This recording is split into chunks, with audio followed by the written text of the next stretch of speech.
they discovered upon their arrival was almost unspeakable. We are all evil in some form or another. Not guilty. Well, hello. Hi. We are the Bad Taste Kindcast. I'm Janelle. I'm Vicky. And we're here to tell you a spooky story. Yeah. Or two spooky stories. Really. Yeah. Also, it's great to sort of see you and to see you. I know. I've missed you, girl. Touch me, but don't touch me. If you've ever listened to our show before, you'll know for the last couple of months we have been on lockdown, recording at home, because we're responsible Americans. Mask up. Yeah, you know, the whole thing. This is a Bad Taste PSA. But this time, we are so thrilled to be working with Elgin Fringe at the Fringe Festival. Virtual. Pew, pew, pew. Insert finger gun here. Yeah, well, yes. you know. If this is your first time listening or watching the show, We're sorry. Special hello to you. You have no idea what you are about to get into. Yes, So you're about to witness a crime. That does not instill me with a ton of confidence. I have to be honest with you. Crimes against podcasting. Oh, no. girl. No. We need to just give us a little bit of credit. Like a little bit. A scotch. All right. But I'm very excited for our show today. This is something I think we've wanted to cover for a long time. Do you want to tell us Why, yes. what we're covering? Yes. Okay. Have you ever heard of body snatching? Why, no, I haven't. Well, we are going to regale you with a few tales today about body snatching. If you have ever wondered where all of our knowledge about the human body has come from, it's a sordid history. I feel like I honestly wouldn't expect any less. Like, Yes. let's be real. Most of the start of anything, specifically in this country, is like a terrible backstory. Yes. So before there was legit surgery, you went to doctors, we did cocaine, and that was help. Cocaine and everything. Cocaine it was was the help. best. But people started going, maybe we shouldn't leach each other's blood and do copious amounts of drugs. Let's explore further. So we're going to tell tales of body snatching, and I personally don't like to choose heavy hitters. I think most of the time we don't. No. But I wanted to do something that was a little bit more grandiose and not so niche. Oh. So I am not going to pass up that opportunity to talk about body snatching and not mention Burke and hair. I was so excited when you said you were going to cover this, because honestly, the first time I heard of Burke and hair was from the movie that was on Netflix that was Simon Pegg and Nick Frost. Yes, that is an enjoyable movie. I don't think I've watched it, but I looked into it. Yes, so I got not the so much general idea. historically accurate, but pretty fun. Yes, of course. I'm all about the historical accuracy. But it's a lot to unpack, but it's a fun. About as fun as we say everything on Yes. the show is. This is a fun story. Yeah, it's probably one of the lighter ones. It is. Sadly. It is. It's pretty light. So we're going to take a trip on over to Scotland. Edinburgh, Scotland, to be exact. Is that a Scottish accent? No, Okay. not yet. Just wait for it. All right. Scotland, if you weren't I'm so ready for if you it weren't now. familiar, I'll do it at the end. Okay. I'll bust out one of my voices. Okay. Scotland is the land of the brave. That is their official slogan. So, Oh, yeah. all right. Learned something new today about Scotland. And kilts. No. We see you. We see you. So this is 19th century Edinburgh, Scotland. So pre all the wonderful things that we know today. Lots of industrial revolution kind of things happening. But I don't know if you're aware of this. Edinburgh was the epicenter of the medical field at this time. I did not know that. I wouldn't think of Scotland as the epicenter of anything except for perhaps haggis. But yes. We just lost all of our Scottish viewers. All of the one Scottish viewers we You have. have this way, man. I do. I There love they to all go. ostracize people. So the University of Edinburgh was really paving the way for research in human anatomy. And since this was like the Industrial Revolution period, there were lots and lots of people who were poor living on the streets. It was very dirty, grimy. People were working 10, 12-hour days, six days a week, sometimes 7. It was not a great period to live in, I think. Doesn't sound very great. It doesn't sound No. fabulous. Jobs were very, very hard to come by. And, so that called for desperate measures. So enter Burke and Hare. Ooh, Ooh, ominous. that entrepreneurial spirit. Yeah, something like that.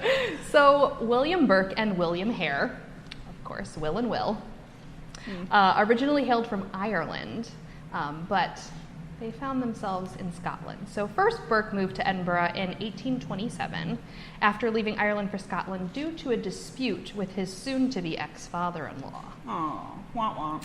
Yes. He was kind of a bit of a difficult person. Difficult? He was Are you difficult. being very generous I'm right being now? very generous and polite. He would remarry to a woman named Nellie and would become a not-so-great cobbler by trade. Wow, So that's he would unfortunate. kind of repair your shoes. Or just repair one shoe? Yes. It's like a half-off discount? Yeah. Or that, not even a discount, that's just the work is one shoe. So he would pretty much make next to no money. Then Hare would arrive in Scotland around 1825, and he would work as a coalman's assistant. I don't really know what that entails, but I'm going to assume The assistant to the coal man. to the coalman, the guy who shovels coal onto your driveway so you can stay warm. Onto your driveway. Yes. You don't take it inside? No. Oh, God, no. For like stoves and things? No. Do I? Halfway there, you have to do the work yourself. Okay, well. Wishful thinking. Yes. Hare would marry a woman named Margaret and eventually take over a boarding house as the landlord. So he was out of the coal industry and on to being a landlord. Woohoo! That is where the two would meet. So they started hanging around the boarding house and doing some side work as farmers, assistants, kind of all-encompassing community harvest style. And eventually, Burke would move into Hare's boarding house. And the pair would often be seen drinking and being boisterous and just loud and obnoxious. Party boys. Yes, they All right. were 19th century party boys. Which are, you know what? I feel like the 19th century party boys are like the hardest partying party boys. Well, I mean, no one drank water, so wasn't everybody a party boy in the 19th Oh century? my God. Yeah. People those still were the thought, good old days. Yeah, people still thought beer and wine was better than water. I mean, it's not. So Hare had some trouble collecting rent from his tenants, and he would often complain to Burke about how much debt he was in because they just wouldn't pay their rents on time. One of the lodgers in Hare's boarding house was named Donald. No last name, just Donald. That's bold. Just jolly old Donald. It's a bold move. Now, Donald owed money constantly, and he was not very reliable, a bit of a drunkard, as you are, and he was actually on an army pension and wasn't really working. So it was kind of hard to get him to pay up because he wanted to pay the barkeep. So on November 29th of 1827, Donald suddenly died. He died from dropsy. Are you familiar with dropsy? I feel like I've heard that term, and every time I hear it, I get a little giggle on the inside. So I'm like, great, yes. Well, dropsy is the retention of fluids. So basically you get all puffed up like a marshmallow and you die. Oh. Okay. That sounds awful. It does. But also is it like instantaneous? Like you're filling No. up like a water balloon? Like I feel like that would be a little No. more. It is a slow. So you'll notice that you're Growing. like filling up with fluid. Yes. That's great. So that is Awesome. how he died, from dropsy. And Donald's death really got to Hare, mainly because he owed him quite a bit of rent still. So not knowing what to do, Hare went to Burke complaining about his loss of income. And of course, Burke was like, dude, I got you. We'll just sell his body. Okay. So that's definitely the first thought that I jump to when He's somebody. a problem solver. I guess it's a great thing to put on your resume. Yes. Like, name a time when you had to solve a problem, and what did you do? Dead bodies. Sold this body. So, of course, Hera's like, you know what? Okay, I think I'll go along with this. So they took Oh my him God. from his coffin, because he wasn't quite buried yet. They stole the sand from his coffin and took it to the University of Edinburgh to sell him. Okay. All right. Now I know some people are probably going, what? Why are we selling people's bodies? Well, since Edinburgh was this kind of bustling medical community, they needed bodies. The students of these programs needed something to dissect. They were in dire need of specimens all the time, and so this led to the creation of a job called Resurrection Man. I know you know that.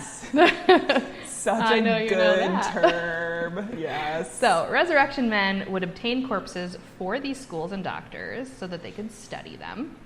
Now, during this time period, it was actually really, really hard to get corpses because people were still very extremely religious, and disturbing the dead was considered a no-no.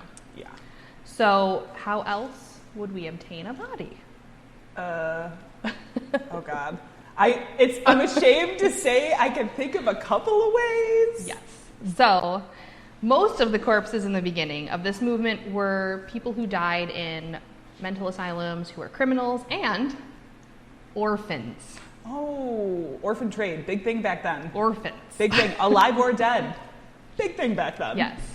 So, the bodies were kind of becoming more and more scarce during this particular time period. So alternative methods of corpse obtainment were employed.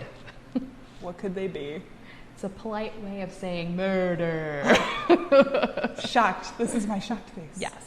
So, the duo took Donald's corpse on over to a Dr. Knox at the University of Edinburgh, and Knox gave them £7 and 10 shillings for the corpse, which is like big money back then. Okay. Now, they weren't making that much. That was really more than they made in a week. Oh, my goodness. So they both agreed that perhaps this wasn't such a bad business after all. All right. And, well, we all know what comes next. Death.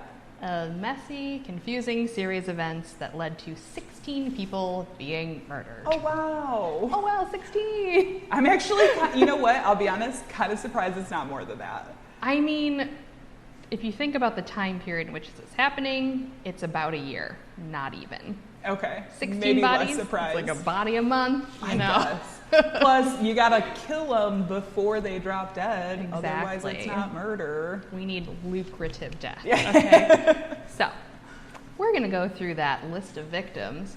It was a little bit difficult to find information about some of these people because, again, we're talking about people who lived in a boarding house, who didn't have a job, who were invalids, mentally insane, criminals, all that sort of stuff. And also, this was like the 1820s.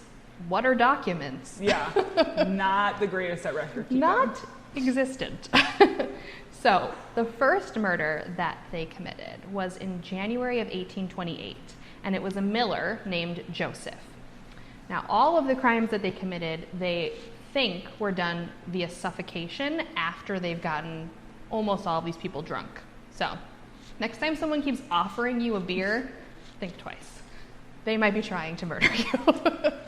I feel like I think that every time somebody offers me one too many beers. Like, what's your angle here? Yeah.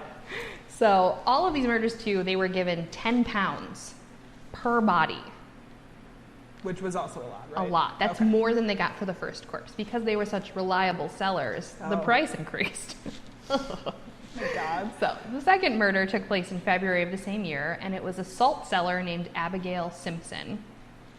Now, they got her crazy drunk, and they suffocated her.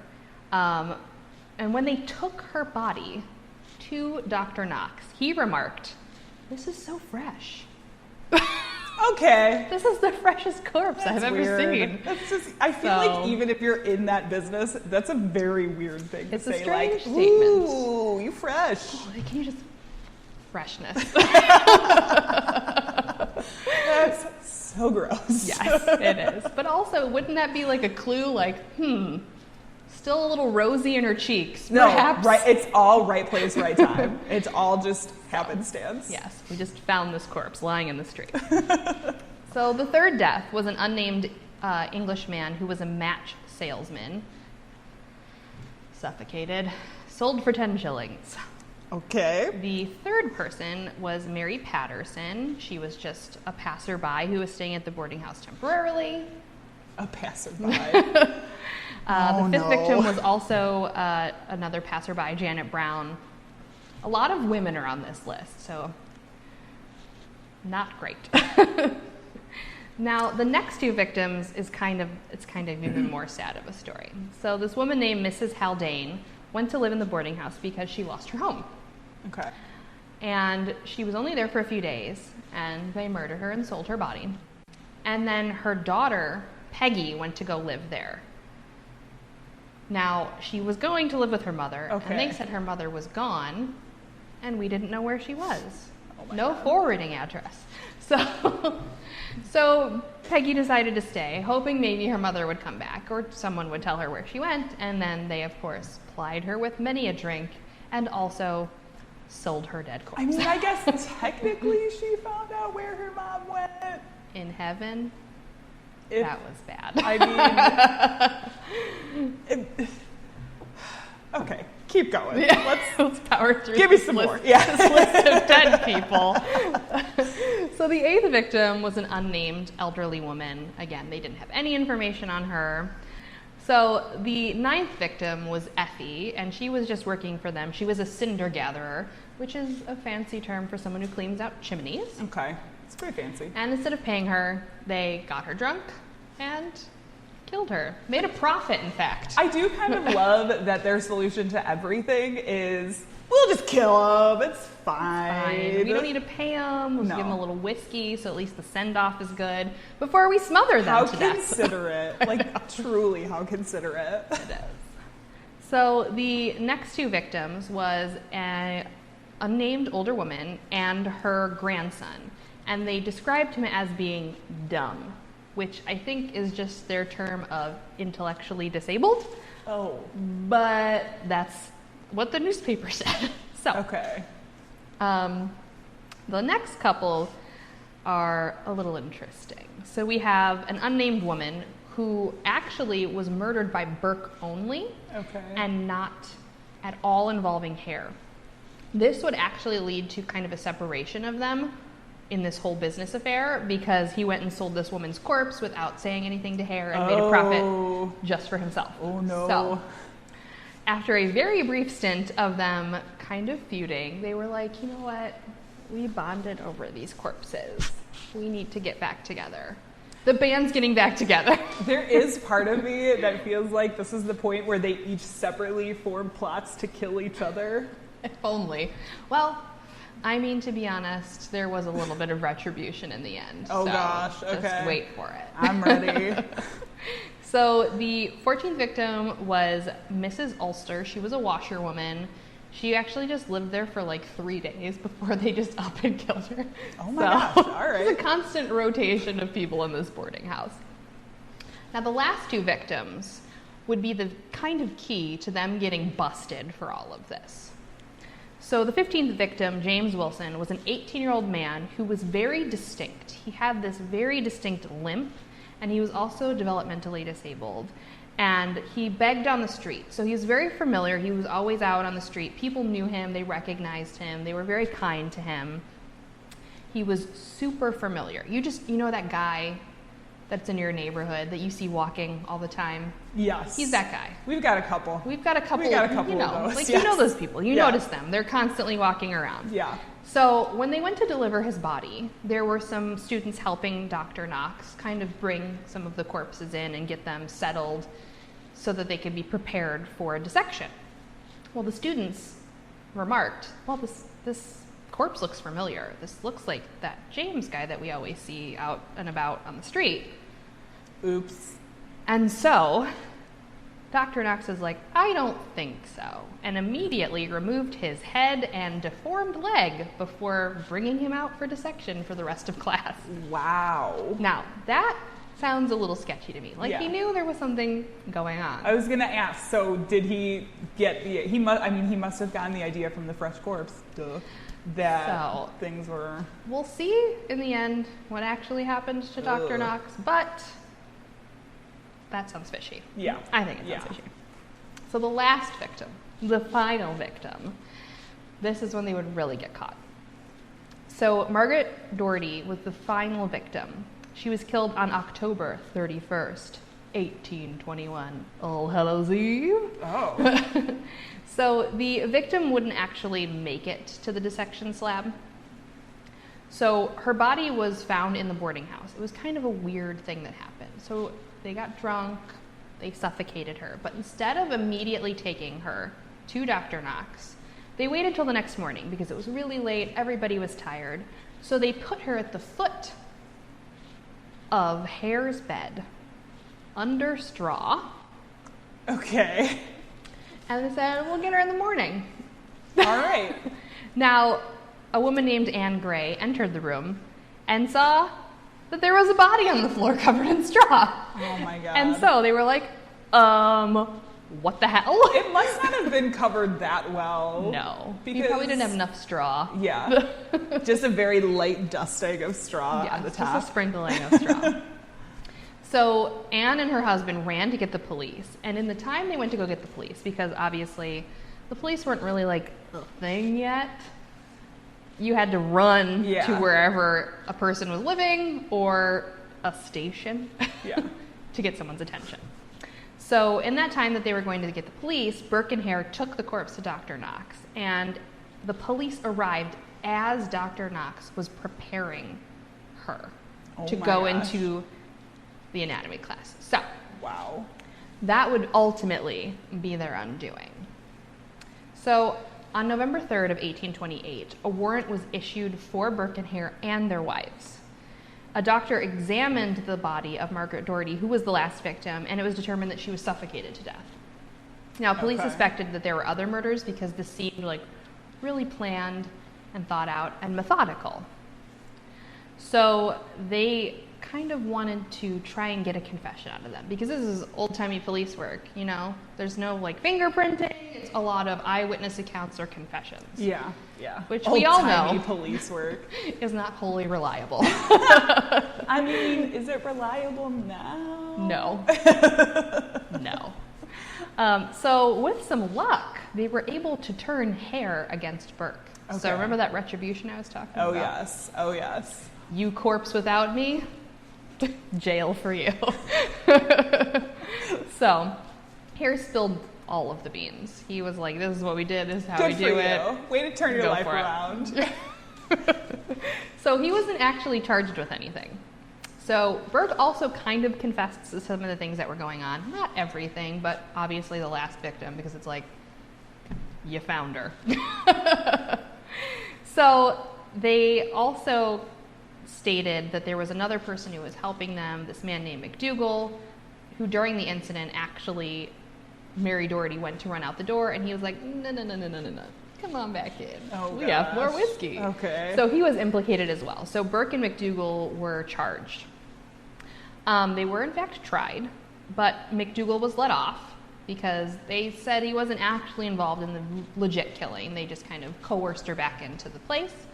And of course, Burke was charged. And in fact, Burke was sentenced to death.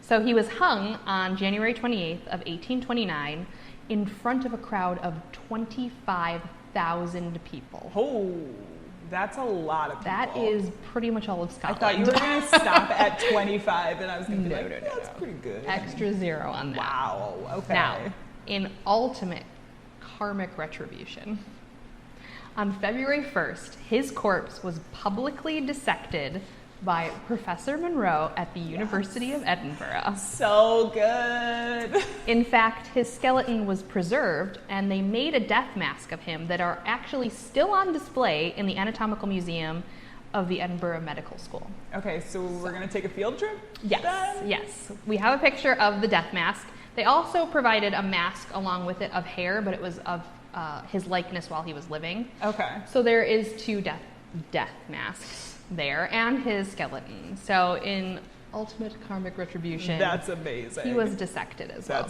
That's feels good. This actually led to a criminal act being kind of redone and reworked. So are you familiar with the Anatomy Act of 1832? No. Should I be? I mean, I think we've discussed it before. Probably. But this trial kind of led to them reassessing how we can provide corpses to schools for dissection. Which who knew was going to be such a big problem that needed to be addressed. So the act stated that teachers had to have a license to obtain or receive bodies for dissection. Makes This sense. is actually where teachers licensing started. Oh. So Like for all teachers. Yeah. Wow. Ew. I mean, Only bodies that were legally procured through death of a person in a hospital, prison, or a workhouse, which is a little problematic if you know the history of workhouses, could be used, and no living relative, like if they objected, it was it. It was done. Yeah. So if you have a living relative who was like, I don't want that body dissected, they would have to honor those wishes. And that even goes for people who, in their wills, stated that they wanted to be dissected or given to science. Yeah. If they had any living relative that objected to that, they couldn't fulfill their own wishes. which I feel a sort of kind of way about that, because if Yeah. you decide that before you die, it's like honoring last wishes. Right. And that actually did happen. There was a man who wanted to give his body to science, and his like great aunt or something objected. And so they didn't do it. Such a waste. It is. So the other great thing about this is anatomy teachers had to list and report all of the corpses they used and for what purposes they were using them for. So there was a lot of files on this. Yeah. And it laid the groundwork eventually for people being able to decide to leave their bodies to science, because eventually the act was repealed and redone so that people could do that, and no relative, no matter what, if they objected or not, had any say on that. Oh. I Nice. wanted to end this with a fun children's rhyme Oh gosh. Okay. that I found in this wonderful book that was extremely old. I think it was from like 1884. It was magical. They like scanned this in, and this is like one of the opening pages. Okay. So this is a fun children's rhyme that you can repeat to your kids. Oh God. Ready? Is this gonna? Okay. This is gonna be it. Is this it? Yes. The moment I've been waiting for this whole time. I'm ready. I'm so ready. All right. Birkenhair fell down the stair with a body in a box. Gone to Dr. Knox. And that's it. That is the tale of Birkenhair. That was everything that I thought it would be, and I'm so glad you let me and everybody who is watching this share that moment. Yes. Thank you. I hope that that rhyme haunts your dreams. Oh, great. And your children's dreams that we just Yes. suggested you say that to. They're going to be like, who? What? Stairs? What? Oh, they'll learn They'll know. soon enough. Now, when most people think of body snatching as a practice, generally speaking, I feel like we're transported back to this time like of long gone medicine, where its practices were incredibly arcane, as we were with Birkenhair. Like that's, I think, more what people think about. But there's a surprising number of areas where this is still happening in our modern society. And Oh, I boy. kind of wanted to do a little like, let's talk about today, because this shit still happens. Oh, current body snatching. I didn't even think about it. Let me buckle up. Yeah, and I mean, I feel like it's not going to be super surprising with our 2020 goggles on that, like, Don't remind me. this craziness is still going on. For instance, in 2015 in the UK, there was a burial plot belonging to a woman named Gladys Hammond that was found to be disturbed 7 years after she had been buried. Now, Gladys was the mother-in-law to a man named Christopher Hall, whose family owned Darley Oaks Farm, which was a farm where they bred guinea pigs specifically for scientific research. Oh, I thought that was going to end with like, for No, girl. joy of children. No, it was not. Not the little pigs. Obviously, by Janelle's reaction, you can tell this didn't go over well with animal rights activists.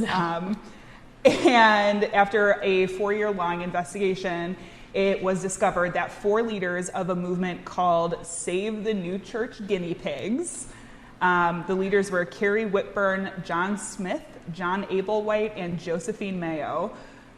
They had disturbed and removed the remains as part of a protest against the farm. Listen, I am all for anarchy, but digging up corpses might be too far.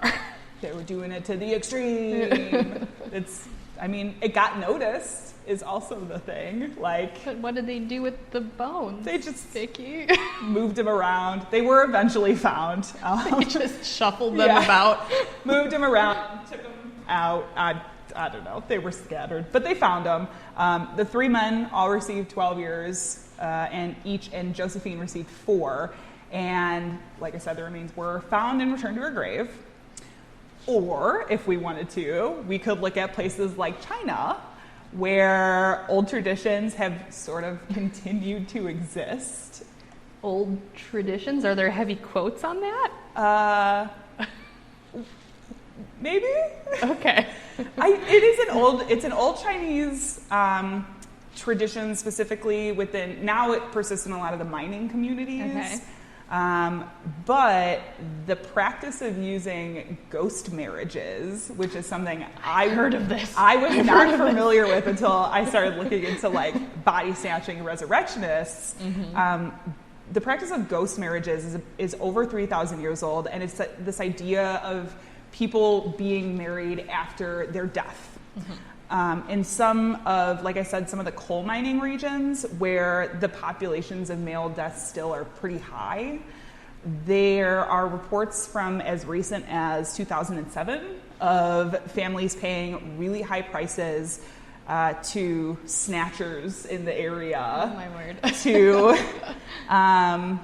Snatch you a husband. yeah, they pay high prices to be provided with female corpses for their deceased relatives, and it really was quite a lucrative industry. How does that wedding work? I don't So know. many details. It's one of these. I don't know. I didn't look that hard into it because I'm I also need not more. trying to watch corpses getting buried.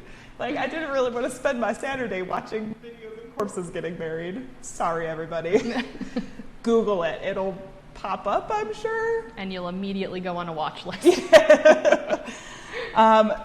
So once they started removing these corpses from the graves, they were able to resell them on the black market for ghost marriages, essentially.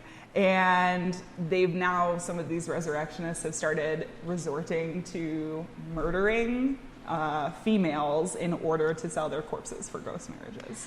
Well, So we could talk about that, too. I mean, But we're not. that is a lot to unpack. We could talk about that, but we're not going to talk about Oh, that. God. Instead, I really wanted to look at a case right here in the good old US of A. I thought you were going to say right here in Illinois. No. Well, maybe.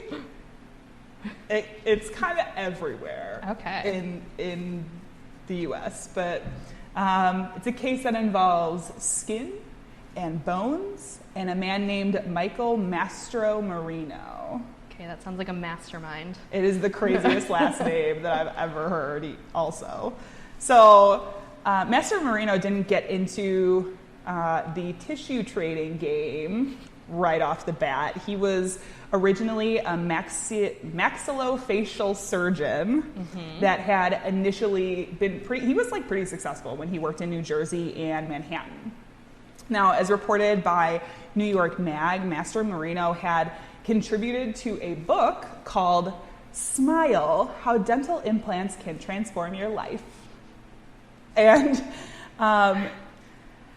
in this book, he talked about how advances in bone grafting and breakthroughs in the tissue engineering industry have made it so they can literally put bone wherever they needed to put it. But Mastro Marino sort of began this fall from grace when he began taking Demerol for a backache. Backache. Yes. If your doctor isn't doing drugs, is he really a doctor? Oh, no. And we just lost all of our doctor audience. Damn. So it really quickly, honestly, turned into a drug abuse habit. The effect that this had on his practice was pretty obvious to those around him who reported seeing Mastro Marino fall asleep during surgeries. There was a report where a nurse had to like tap him on the hand and keep doing this surgery. That's my worst nightmare. Well, You all know how I feel about doctors, so. this guy did it. They also found him with like hypodermic needles and blood in places, just needles and blood, right? Okay. Yeah. I wasn't sure. I thought you were going to say needles in places undesirable. No, this is not an Albert Fish story. We are not going there today. So all of this would finally come crashing down in 2000 when a woman named Anna Ortiz filed a malpractice lawsuit claiming that during her surgery, he had damaged her 7th cranial nerve, resulting in a permanent left facial droop. Yeah. Now, following the procedure, Master Marino was arrested, and at the time, he was found in possession of Demerol, a hypodermic needle, and was under the influence of a controlled substance. The lawsuit would eventually be settled out of court, and Master Marino was able to get a good lawyer to get rid of most of his drug charges. The worst part of the entire thing was he ended up having to surrender his dental license. I mean, what can you do from there? We'll find out. A lot. You will find out, yeah. So at this point, he had to find another way to support his family. But fear not, the disgraced dentist had a plan.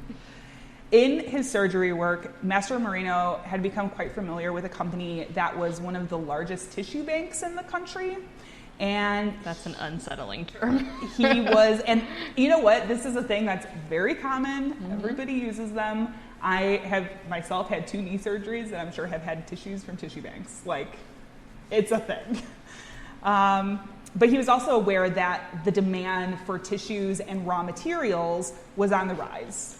The rawest of materials, I'm sorry. Well, and he thought, as a surgeon, he was the most well-suited to harvest these materials, okay? If you're not high, yes. Yeah. He did kick his drug habit. Okay. Yeah, that's more confidence in his abilities. Well, hold on to that confidence. The company, who was named RTI, quickly realized that Master Marino was able to produce larger and better samples than their previous methods, and immediately began supporting his business endeavors into the tissue harvesting industry. So after an unrelated charge being sanctioned for practicing dentistry without a license in 2002, it's a rogue dentist. Master Marino went out and got his tissue harvesting license, which is also a thing that you have to have. Entail? I, again, didn't look too hard into it because I almost don't want to know. You have to proper identification of different flaps on a board. Okay. That's too far. Yeah, that's great. So he had this grand master plan, which was to work directly out of funeral homes. Okay. And this was something that RTI thought was a fantastic idea. And so Master Marino set up his own harvesting company under the name Biomedical Tissue Services, which I'll just refer to as BTS from this point on. Not the Korean pop band. Not the Korean pop band. The tissue harvesting band. He was offering undertakers $1,000 per corpse for harvesting, which was very lucrative. And it was incredibly successful, so successful, in fact, that Master Marino had to hire an additional harvester named Lee Cruchetta in 2003. The two would primarily, as this is probably not going to come as a surprise, primarily focus on areas with a low socioeconomic status, places like Harlem, the Bronx, Newark, and Philadelphia. And the families who allowed them to take tissue from their deceased were supposed to receive compensation in some form, whether it was discounted funerary services or a discount on a coffin or a casket, but there was almost no evidence that ever happened, or not surprising, that the deceased were informed that their loved ones' bodies were going to be used for tissue harvesting. So that's great work there. Mm-hmm. I mean, would they ever notice? Well, it would Someone take a while. The contracts BTS held with RTI included the procurement of long bones, which I did double check with a friend who is in the medical field, and that is a real medical term. It includes bones like the femur, tibia, and fibula, humerus, radius, ulna, clavicle, and various bones in the hand and feet. So it's basically bones that are longer than they are wide. Okay. It's exactly what you would think of when you think A of long long bones. If there was a viewing for the deceased, the Master Marino and Crusetta would replace the bones with PVC pipe, which we have an example of up right now that Janelle can't see, so you'll have to look at this later. But Thank you. Don't worry, my imagination went there. It actually is industry standard to do that, especially if there was a viewing, because they would use it to conceal the harvesting, but they would basically just cut off from the hip to the ankle and then just replace it with PVC pipe. I mean, the amounts of things that undertakers do to your body to make I it learned look a whole lot. lifelike. I never wanted to know about death in this one. Yeah, no. You know, it's seen a lot of pictures that You can't unsee. I cannot unsee them now. But most of this would change when they actually got to access to a crematorium, because they didn't have to be as careful with their harvesting, because the bodies were just going to get turned into cremains. So just a real hack job then. Yeah. They started using power tools Okay. to remove bones, spines, and tissues.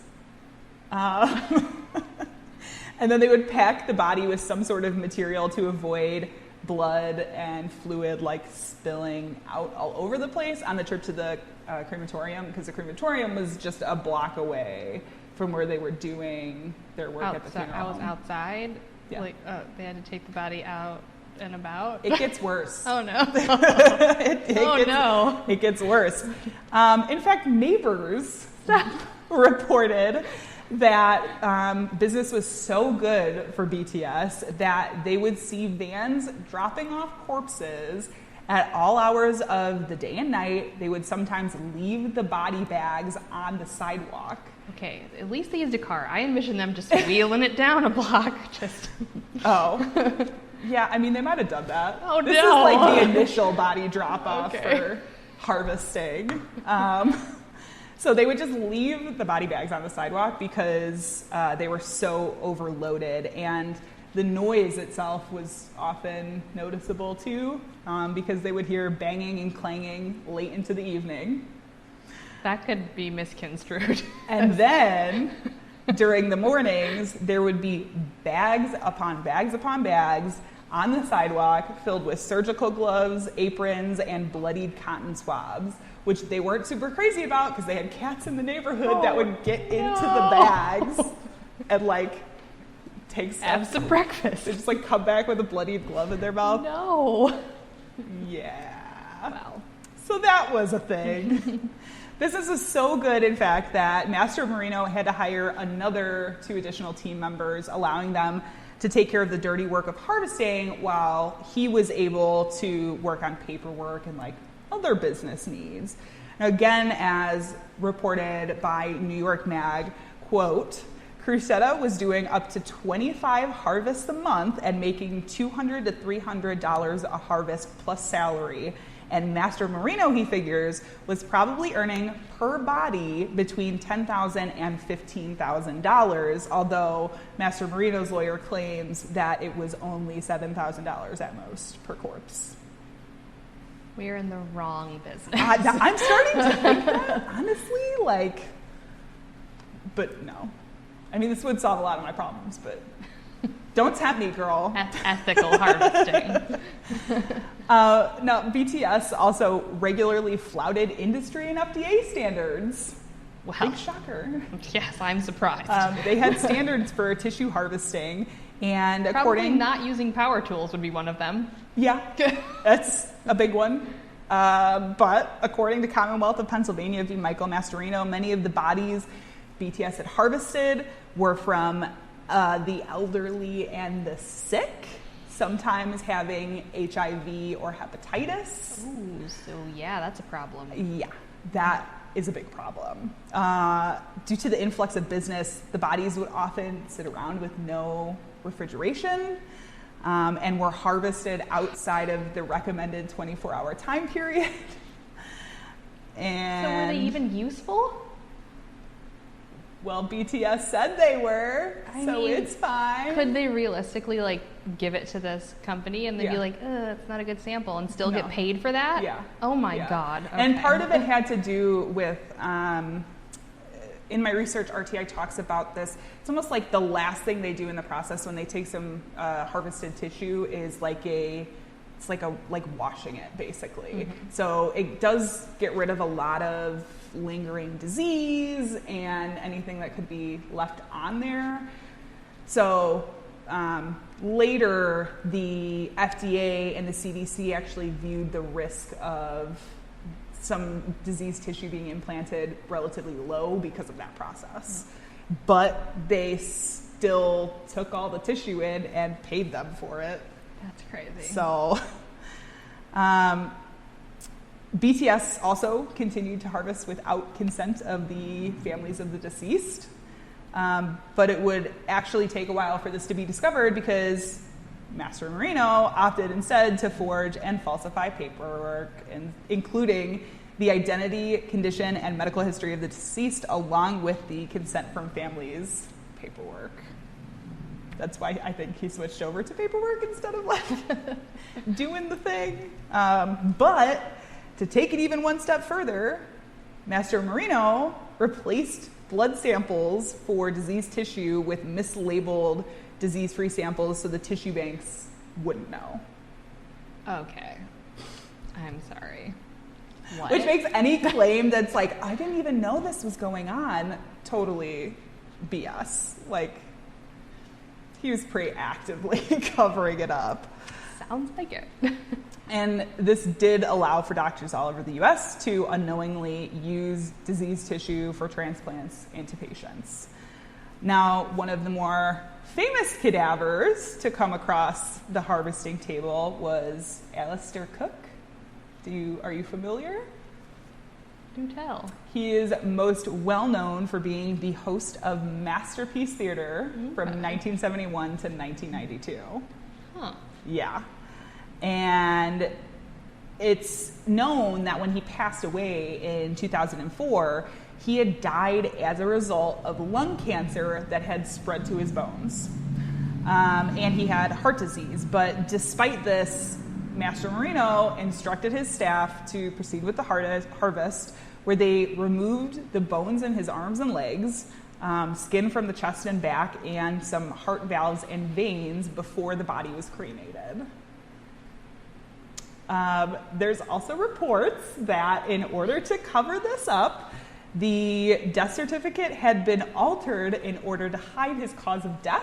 Oh my gosh. And his age had been altered from 95 to 85. Younger is better. Yeah.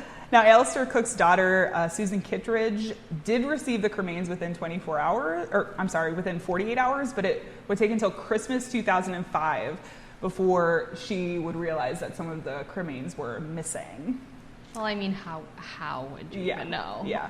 I don't know if it's a weight thing I was gonna say, or if it's just like feels a little light. I haven't held enough like urns to really get a feel for. So I don't know. Maybe I don't know. Now, it wouldn't be until one of the funeral homes that BTS and Master Marino were working out of. It was called Naselli.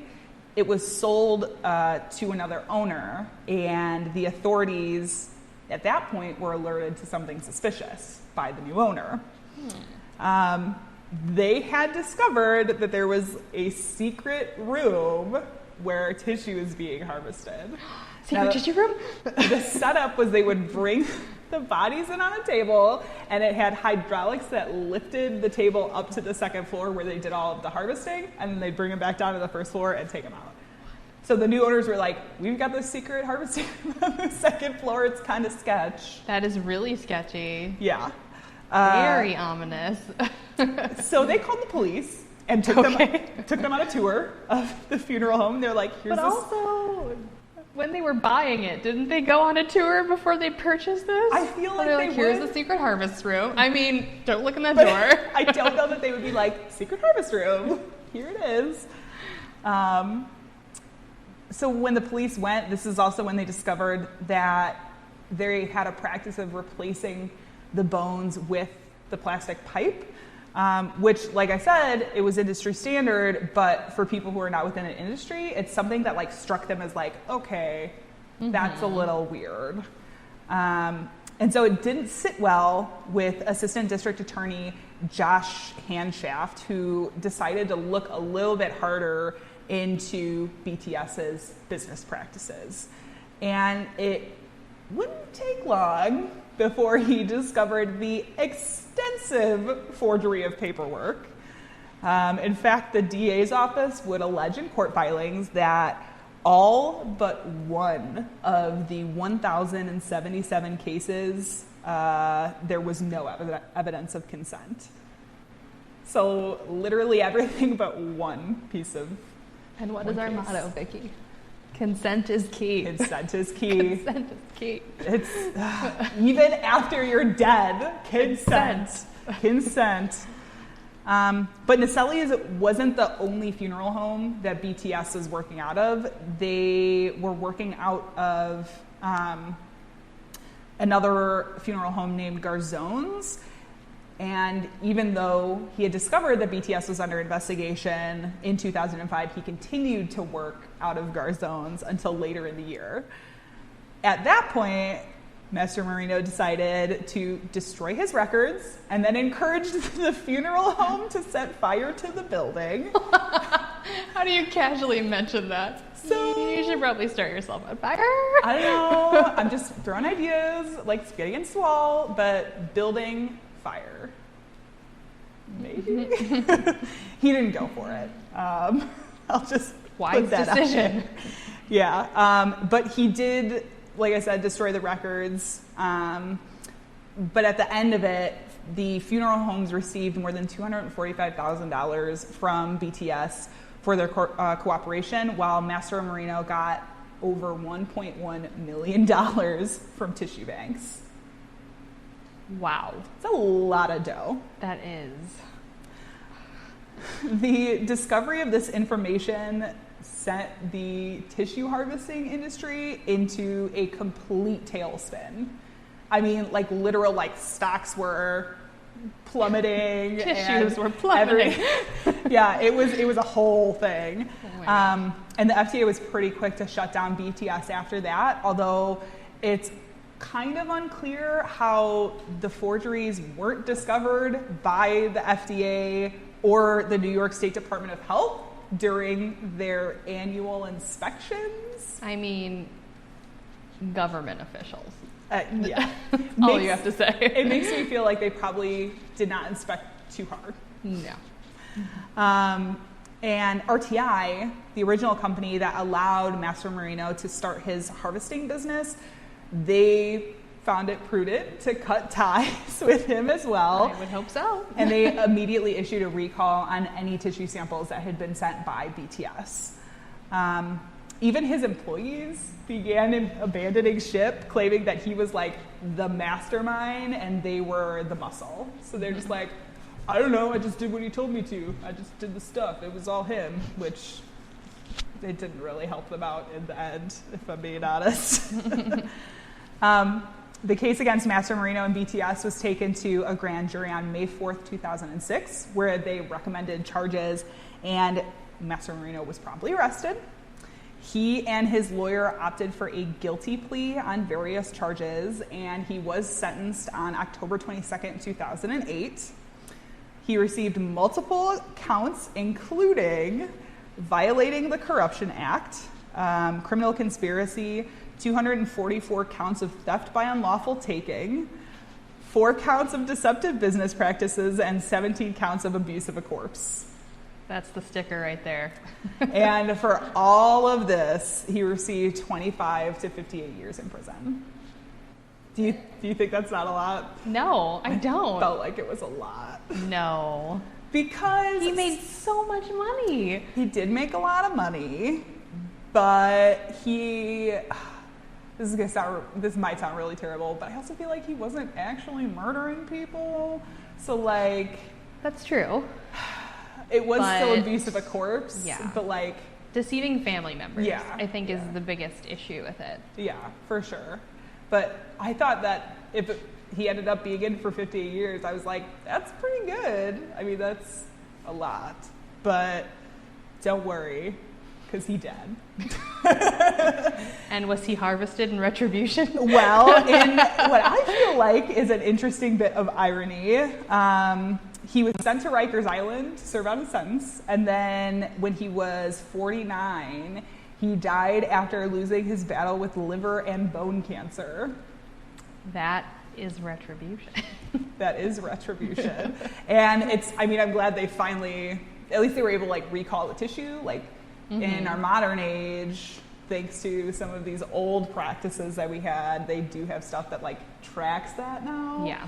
Which is great. But I also wonder how much verification there is on the front end. So obviously, if he was able to forge literally thousands of documents, like they cannot be looking that hard at No. this stuff. I don't think so. Yeah. So that was just a little look at some modern day body snatching, Whew. in case you thought this didn't happen anymore. Surprise. It does. I'm not that surprised. Yeah. It's not as fun, though. It's not. No, it's not. I'm sorry. I can play the downer. I'm fine with that. But that is it for our show. Thank you guys so much for joining us. If you liked this and you want to hear more episodes like this, you can go to badtastecrimecast.com where we have everything we've ever done. So much. There's tons. Yeah. But we also want to say thank you to the Elgin Fringe Festival and Side Street Studio for allowing us to rain on their parade a little with some death and murder. I don't know. What else? You got anything else, Janelle? No. We're just surviving. Well, I guess on that note, this has been the Bad Taste Crimecast. We'll see you soon.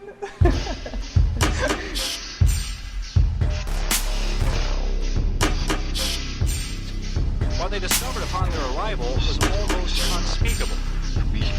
We thought all evil in some form or another. I'm not guilty. The dead won't bother me.